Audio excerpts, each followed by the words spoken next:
Have you ever encountered a hurdle with launching or growing your business? Listen, there are two things that run a business, the back end and your soft skills.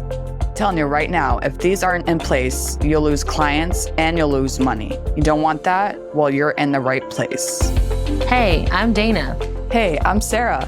We're your hosts of the Entrepreneur Encounter, and we're going to give you a behind-the-scenes glance into our businesses, give you genuine feedback, tips and tricks, plus occasionally bring on guests that care about supporting you to grow your business organically and nurturing authentic relationships. Are you ready?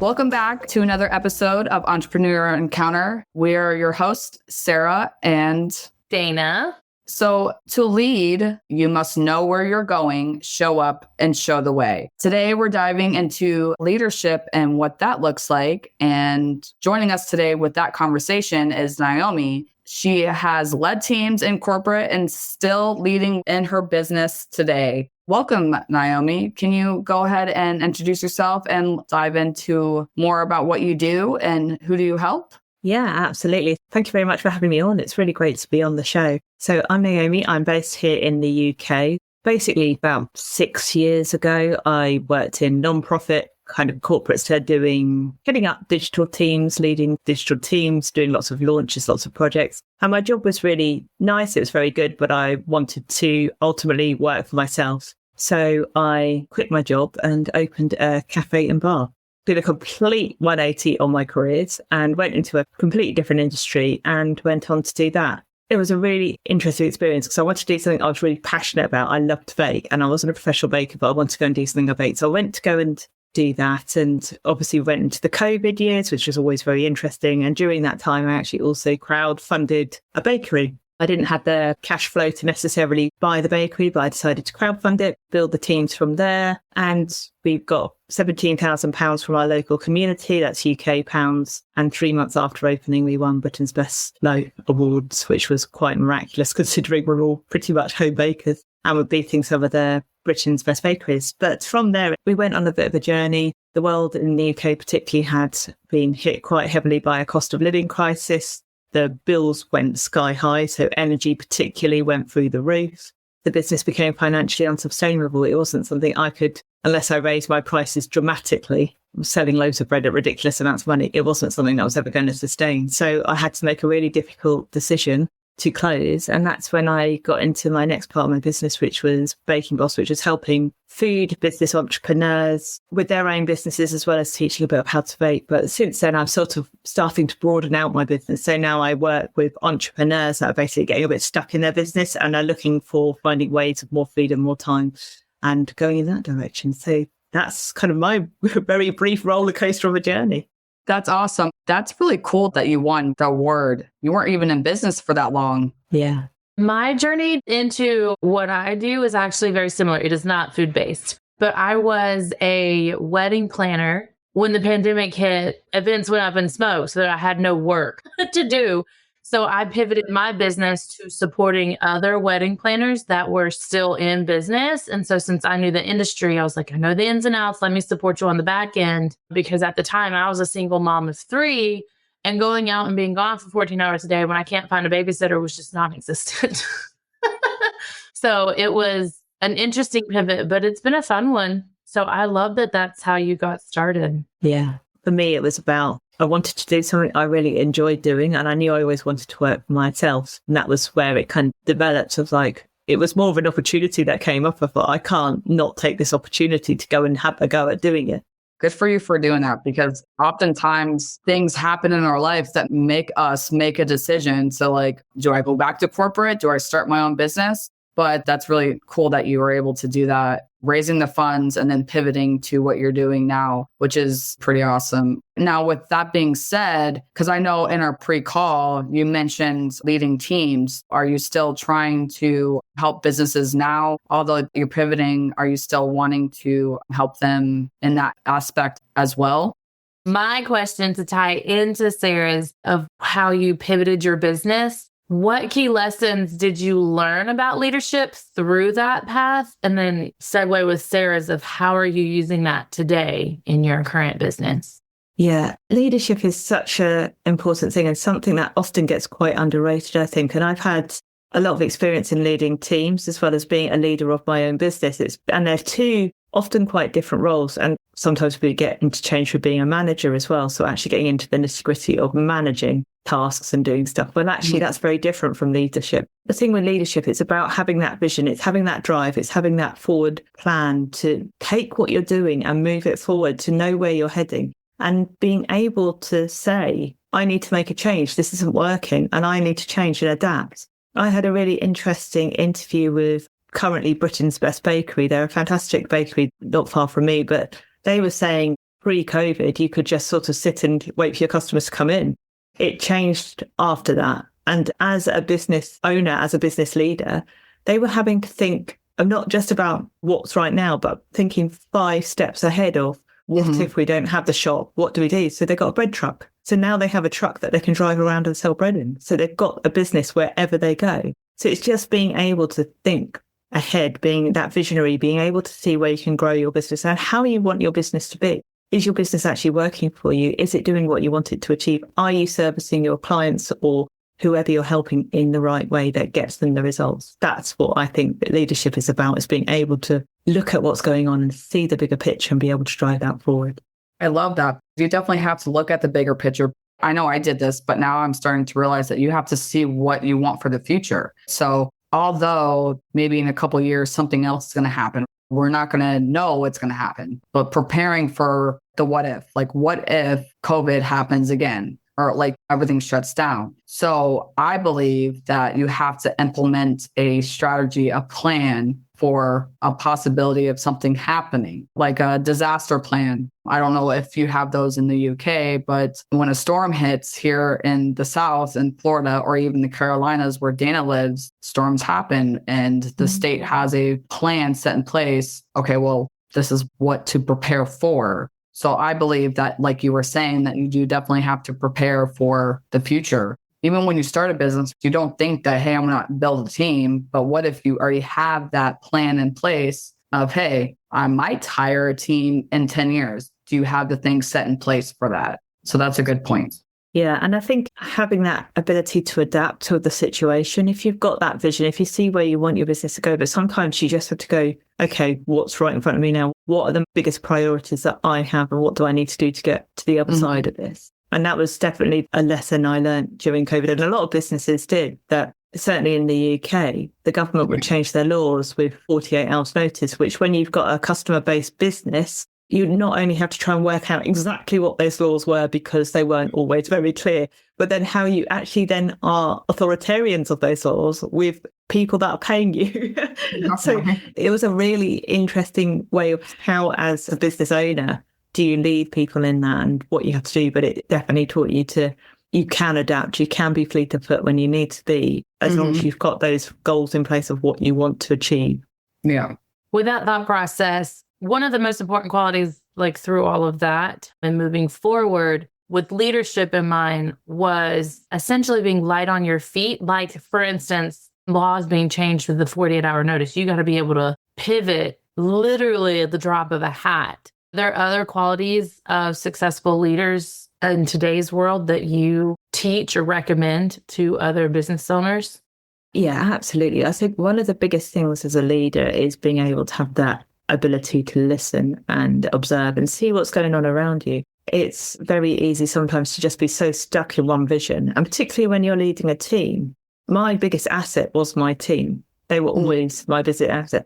And certainly in previous jobs, I'd actually pay some of my team more than me as a leader because they were very skilled at what they did. I didn't have the knowledge they did to do their jobs. And I worked with digital technical teams. They were really brilliant web developers. They were skilled and they deserved to be rewarded for that. It wasn't my skill area, but they were essential to my team. I didn't need to know how to do their job. I needed to understand how I could lead them to do their job. So I think there are definitely qualities that you could bring in from listening to your team, understanding and having the ability to take on board their comments and help bring them with you because you're empowering people by that.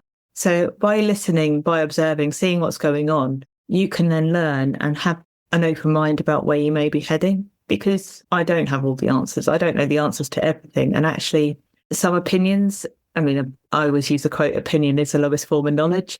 I used to use that a lot when we had the cafe, because obviously when you're working with the general public, it can always be quite interesting to get some of their feedback. But you can listen to what people have to say and decide what feedback you take on and move forward with. So this is what I think is important, is by, like, if you work with clients and you work on a B2B basis, for instance, you've got to be able to understand what the problems they have so you can then help solve their problems for them. And you'll be able to then adapt what you're doing as a leader to make sure that you implement those things. So I think having that ability to listen, having that ability to change, and having that ability to keep moving forward, look at what's next, look at that future, I think is really, really important as a leader. Yeah, for sure. And when you're talking about like, listen to what your team is saying to you, it's important because they're the backbone of your business. If you're building a team and you hire a team, you want to lead a great team, because if you're not, they're going to want to leave. It's up to you as a leader to ensure that your team is set up for success. And that's why listen to the feedback, listen to the questions, ask them,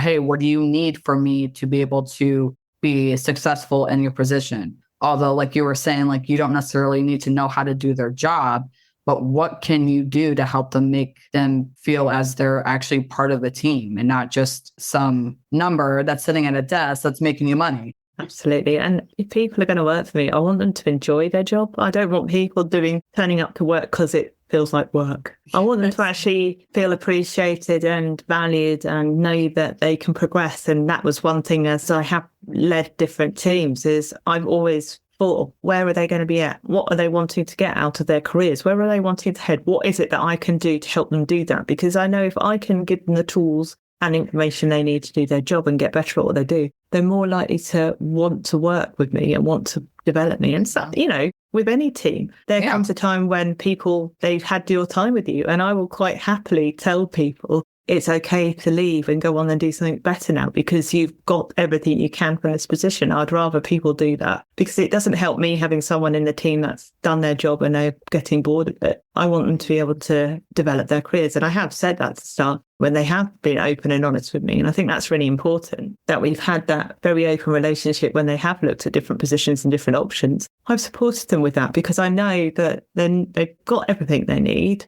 I'm not going to get any more from them. It's a waste of both time and energy, but it's so easy just to almost shut down and say, well, they can't leave and they can't do that. But actually, I don't believe in that. I think everybody has a time limit on everything they do, and they have the absolute right to move on. And also bring new people into my business, because new people, fresh ideas, so often. So I've been through, certainly in previous jobs before I started working for myself, I've had numerous restructures. I've been through numerous ones. And there's a reason they do them. It's because they need to shift the position and the direction of the business. And they're always very difficult times. But I think sometimes they're so important to do, because people just need to move on and do different things. And that's why leadership is so important, is being able to steer through those difficult times as well. Yeah, for sure.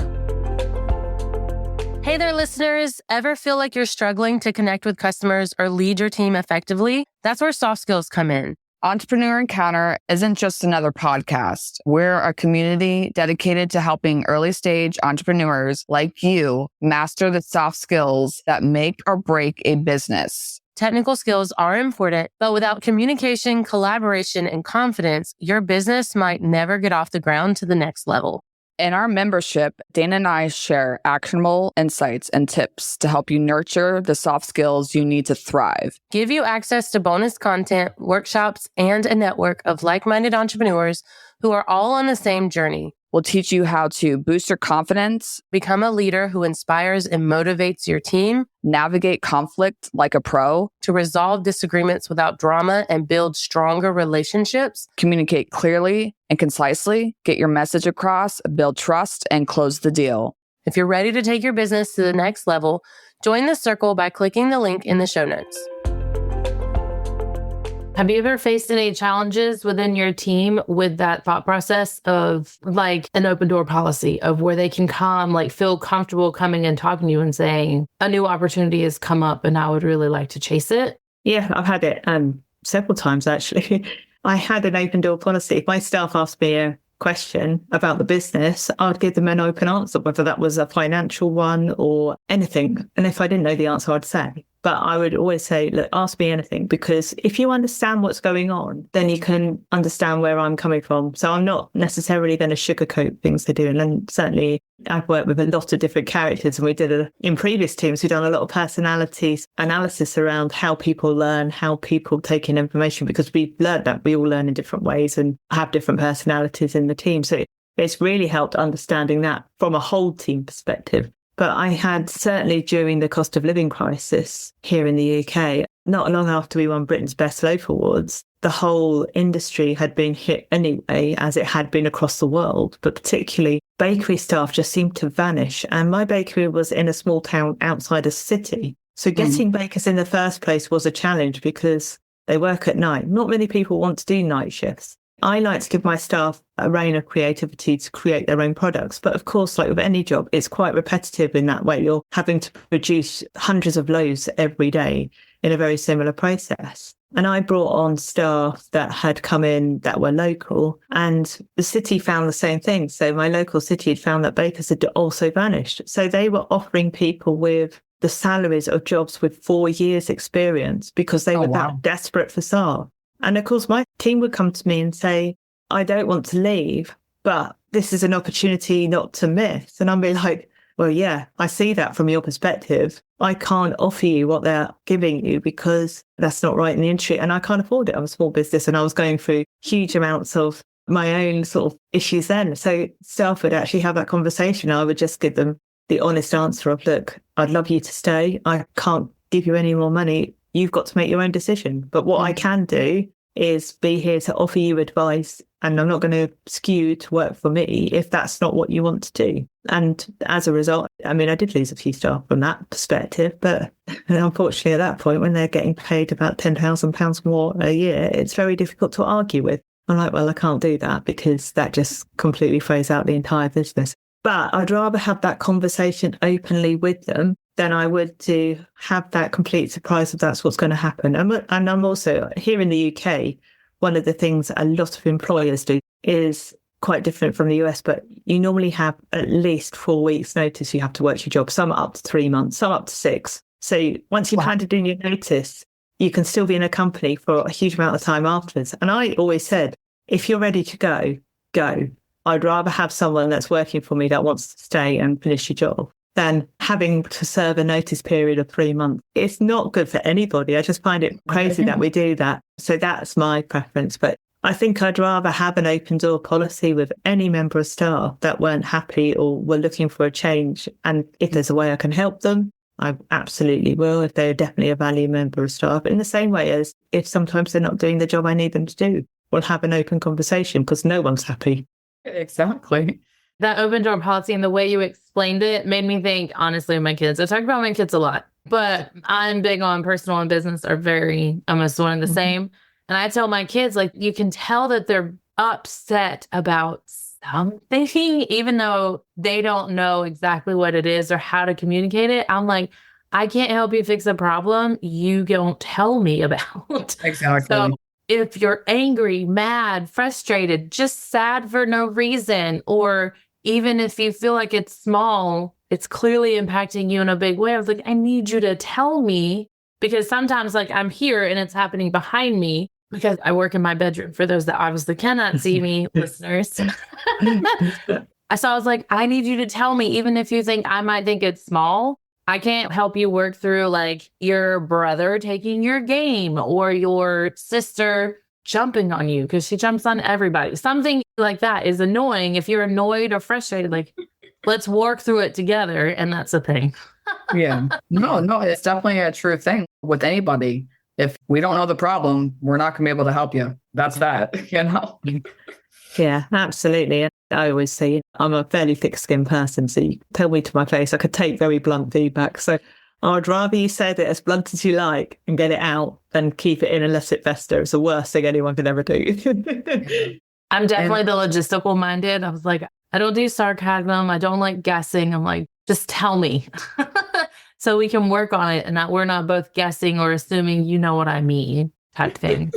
Another thing, as a leader, like if you're working with your clients, working with your team, you're setting the tone for the day. So I remember when I was working in an office and the CEO came into the office and he was like having a bad day and like throwing a fit, slamming doors. And like our office was open. We didn't have any cubicles, nothing like that. So it was like wide open so we can hear everything.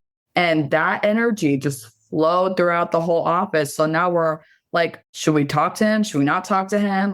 My thing is that you guys can share your opinion, is that he could have probably walked in and said, hey, just give me a few minutes before you come walking into my office. Because to me, you're setting the tone. Like if you're in a bad spot and then you have that attitude and you give that to your team, they're going to end up having a bad day, whether they really know that they are or not. You know what I mean? Like that to me is like bad leadership. Show them you don't do that. I think there's an element of showing your team you're human, but to an extent. Yeah. So there have been times, particularly, certainly when it's getting to a point of having to close down my cafe, bar and bakery, that was a really tough time. And my staff, they were about to lose their jobs. And yet they still turn around and said, what can we do to help? And I'm like, that's just support that you always need. But I think there's a way to, like you say, you bring that mood into the office, that's going to be the tone. So it's how you manage that and how you balance that. Yeah. Self-awareness, you know what I mean? Like, absolutely. You know, although you're a professional, yes, we always say it's connected because it is connected. It's all connected. But that saying, leave your attitude at the door, that doesn't necessarily work. If for any reason you go into work, whether it's virtual or in office, then you got to check your attitude and make sure that you're not giving that attitude to somebody else, because now that person's probably going to end up being upset. And then it's going to be this whole thing. So you can either like have a conversation like, hey, I'm feeling this way. Just give me a few minutes, or I'm feeling this way. Can I talk to you? Like when we were talking about the open door policy, like if you have a team member that comes in late because they were stuck in traffic and now they're mad because they're late, but you can bring them into the office and say, hey, like what's going on? And like have a conversation and maybe help them calm down. You know what I mean? Like, yeah.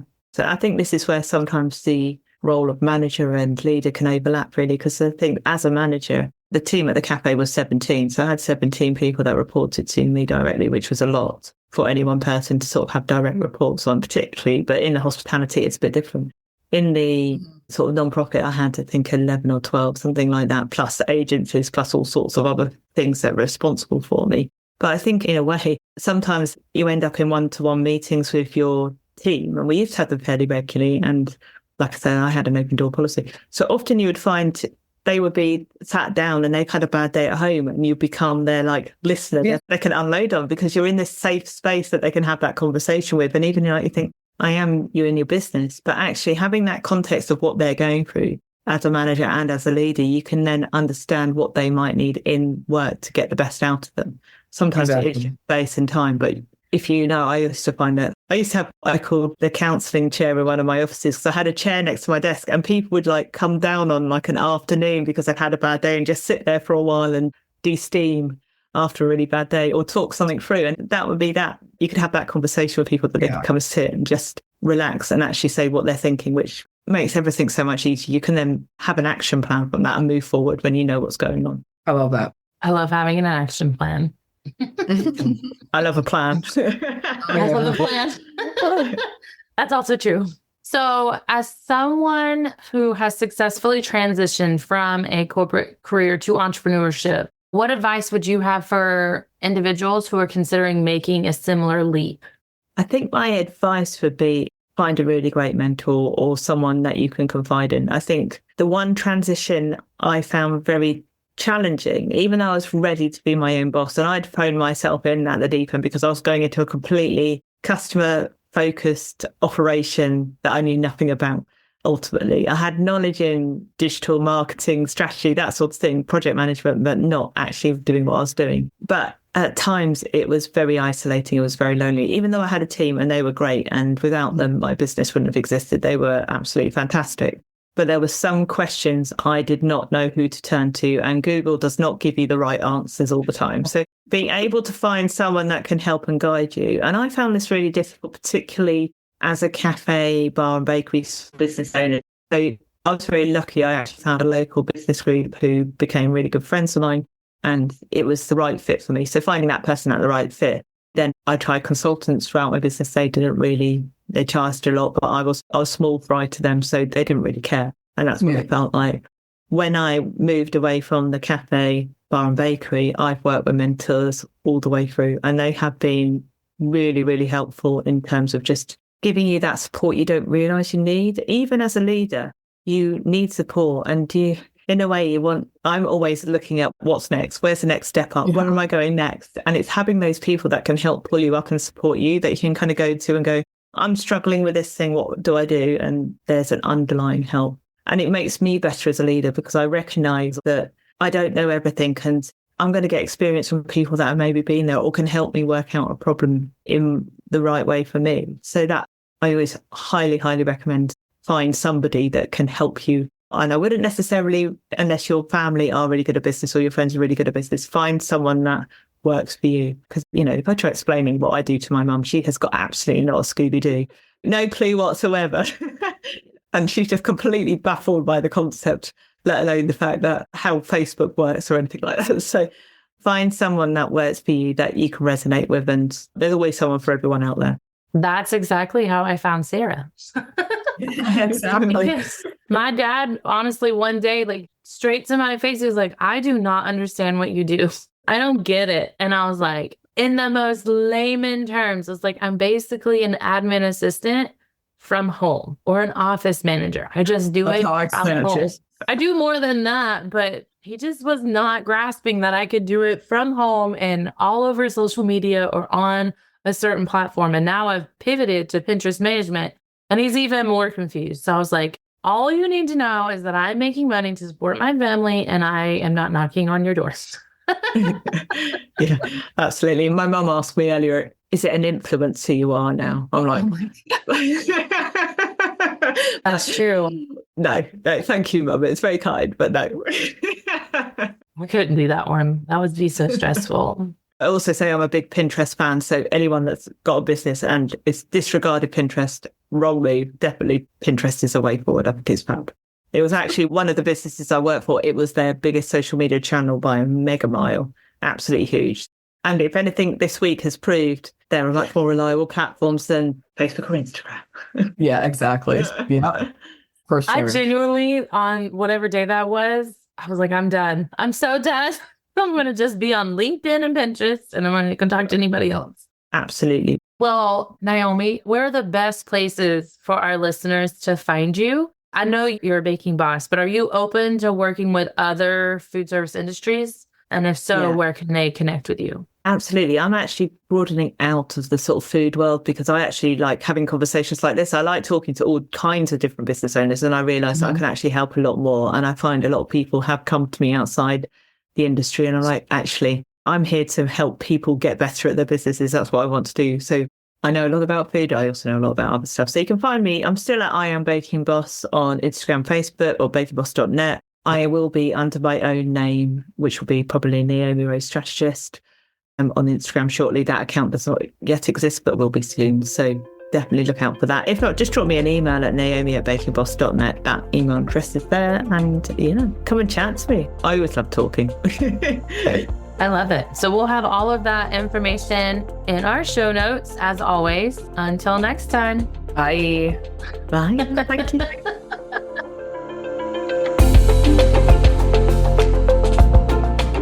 Thanks for tuning in to another episode. Remember, soft skills aren't just some fluffy buzzwords that get thrown around in the corporate world.